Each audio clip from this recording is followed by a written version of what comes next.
gagawin tayo. Ito, Hisense. Check natin kung ano problema nito. Yan. So, nagdo-double image ano, or nagpi-flicker siya. Ano?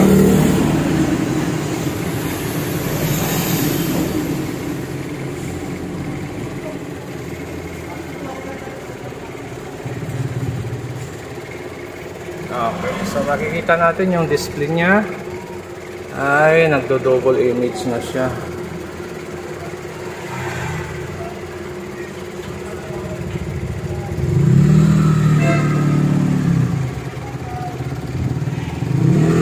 Nagdo-double image na parang nagpi-flicker yung screen niya, no? Nagdo-double yung sulat, kagaya niyan, no? Nagdo-double yung sulat niya. Okay, so buksan natin. Ito yung model number, Hisense 43 inches. Unang sira pa lang niya ito, panel issue kagad yung naging problema niya. Sarado pa yung selyo nito. Okay, so ito na, bali nabuksan na natin yung unit.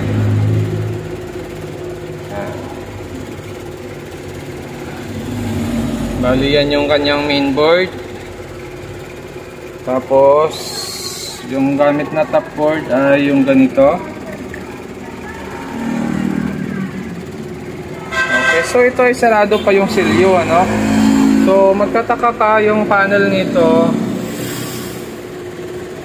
Lahat ng resistor dito sa isang side niya ay wala na. No?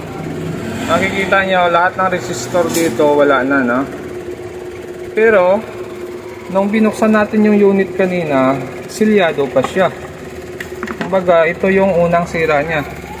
Pero itong sa kabila natin, may mga resistor pa siya ditong nakakabit. Ano?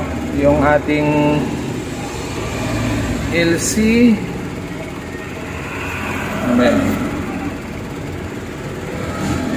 LC2. Yung ating LC1 andyan din yung mga resistor niya. So yung LC2, LC1 andyan din. So kompleto pa yung resistor sa kabila. Pero magtataka ka rito sa kabila niya, wala nang resistor ni isa, ano? Yan, dito sa LC1 niya wala na ring resistor, tanggal na.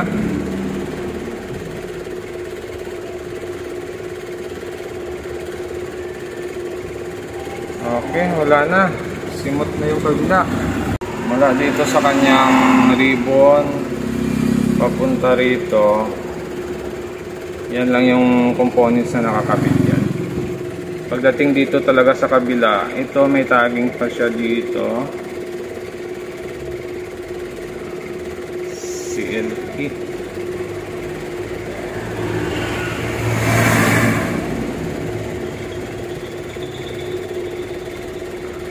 Wala na talaga resistor sa kabila, ano, ubos. Okay, so gagawin natin yan. Bali try natin i-remove yung isang side nya. Ito yung nawala yung mga resistor eh. So dito tayo magre-remove ngayon. Titingnan natin kung magno-normal yung display nya pag natanggal natin yung isang side ng kanyang panel.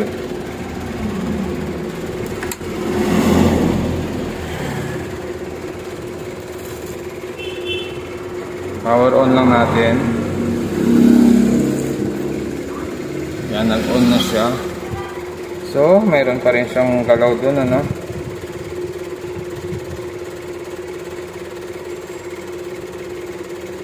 Nagpi-flicker pa rin siya kahit isang side lang.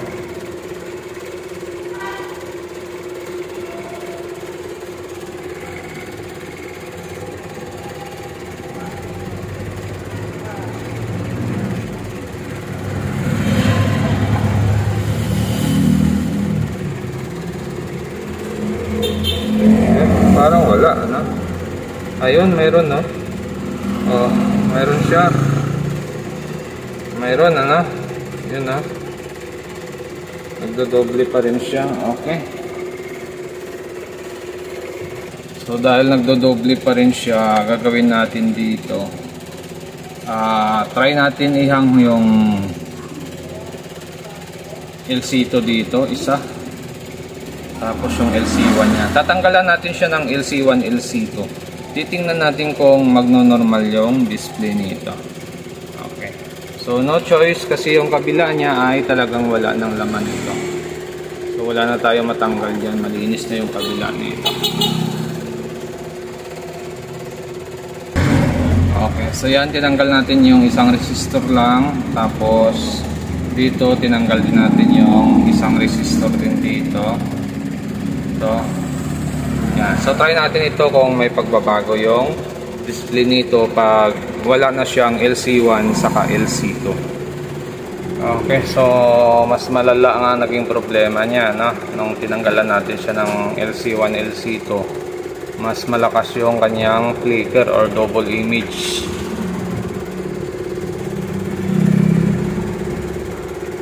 Yan, no? Okay, so tinanggal natin yung ribbon dito. Pinagana natin ito. Ayan, wala siya, blanco siya. Blanco. Okay. So dahil nawala na yung mga pyesa dito, wala nang clock signal na pumasok dito. Bali ito na lang yung may clock signal sa kanya. Kaya lang itong side na to ay flicker siya or nagdo-double image siya. So may issue din ito sa clock signal. Hindi sa LC1, LC2 ang issue nito. Nako. Okay.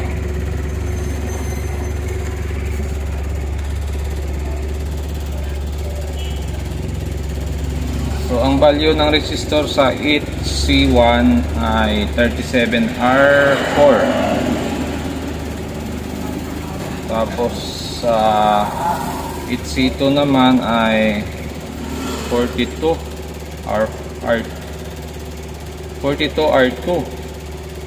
Sa 8C3 42R2 din. Okay. 8C4 42R2. 8C5 nya ganun din, ano, 42R2. Tapos itong isa 8C6 ay 42R2. Okay. So gagawin natin yan, ililipat natin lahat ng resistor na ito doon sa kabila. Titingnan natin kung ano yung issue ng kabila niya para makita natin kung malala din ang problema sa kabila. Hindi ko muna siya tinanggal, ano, yung LC1, LC2 lang yung tinanggal natin dyan. Hindi ko muna siya tinanggal. Ginawa ko rito sa kabila ay hindi na ako gumamit ng resistor. Pinag-jumper ko na lang lahat ng connection dito. Bali 12 or 12 na circuit yan. Pinagsama na natin lahat yung 12. Yan, wala nang resistor. Ito yung LC1, LC2 natin, hindi din natin kinabit, ano. Tapos ginawa natin, tinesting natin. So makikita natin dito okay yung picture sa taas, walang problema yung picture sa taas, pero yung baba natin nagkakaroon siya ng light na magalaw, ano, yan, oh, light na magalaw. Okay, so gagawin natin dyan, kukunin natin lahat ng LC1, LC2. Pagsamahin natin yung LC1, LC2 dito, yung papunta sa source scope, yung circuit na nanggagaling dito sa source scope, yun yung kukunin natin. Yung nanggagaling naman dito sa ating DC to DC ay dapat naka-open lang yun, no? Huwag natin kunin yun. Yung dito lang tayo kukuha. Tapos yung sa kabila, ganun din. Kukunin din natin yung circuit dito sa source scope natin, yung LC1, LC2 nya, pagsamahin din natin yun. Tapos try natin i-modify yung supply nun. Titingnan natin kung mawawala yung guhit sa baba. Kasi minsan pag ganitong problema, nakukuha pa siya pag i-modify mo yung circuit na yon. Try natin. Okay. So ito na. Bali Naglagay tayo ng wire dyan, tapos pinagsama natin siya ito sa kabila. Ito yung galing sa ating DC to DC. Itong circuit na to, ito yung galing sa ating DC to DC. So ito namang circuit na ito yung papunta sa ating source scope. So ito ganun din. Ito yung galing sa ating DC to DC. Okay.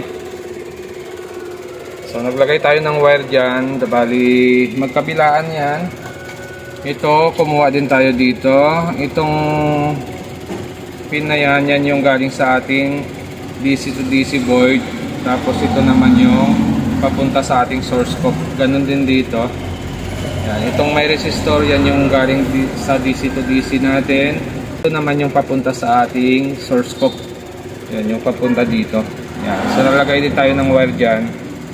Yan, jumper. Tapos pagdating dito, pinagsama natin yung dalawang wire. Gumamit tayo ng boost converter. Yung output nito ay nasa 14 volts. Tapos yung supply natin yan ay nanggagaling din dito sa switching ng ating supply sa ating DC to DC. Or built-in kasi yung kanyang DC to DC sa main board. Kaya ganon yung setup nito. Okay. So gagawin natin, testing natin. Titingnan natin kung mapapatino natin yung display nito. Tapos susukatin din natin yung supply ng ating ginawang boost converter. Kung ilang volts ba yung output niyan para mag normal yung display ng ating screen. Yan, power on ko lang siya. Ayan, nag-on na siya. Check natin yung supply. Yan, 14.10 ano. So yung input natin ito ay 12 volts. Yung out natin ay 14.10 volts. Okay? So okay na siya, normal na yung supply. Check ngayon natin yung display. Yan. So makikita nyo yung display nya, itong baba na wala na yung guhit-guhit. Kuminis na ulit yung baba natin. Yan. Wala siyang naiwan na guhit. Clear yung screen natin, walang naiwan guhit. Okay. So nakuha pa ito sa modification. Saka yung ginawa natin ay pinagsama na lang natin lahat dito. Hindi na tayo gumamit ng resistor dito. Try natin yung ganitong operation kung okay lang ba. Yan. So wala na tayong resistor dyan, pinagsasama na natin, pinagja-jumper na natin yan. Pero yung kabila hindi natin binago. May mga resistor pa rin yung kabila natin. So ang ginawa lang natin dito, nag-modify lang tayo ng LC1, LC2. Tapos dahil itong side wala na yung mga resistor nya, ginawa natin ay ginumper na lang natin siya. Naka-jumper na ngayon yan. So sa parang ito or sa ganitong repair ay nagnormal naman yung display natin. Clear naman yung screen, wala namang naiwang guhit o hindi naman nagkaroon ng problema sa screen. So o-obserbahan na lang natin to, tapos pwede na, no? Okay? So kung bago lang kayo sa aking channel, huwag kalimutan mag-subscribe. Pinahingaan natin siya para matesting natin kung okay ba siya. May isang oras ko siyang pinahingaan. Kung magno-normal siya sa unang bukas. Okay, so normal ano? Normal, hindi siya nagluluko. Okay. So okay na yung ganong setup. Tuloy-tuloy na yan.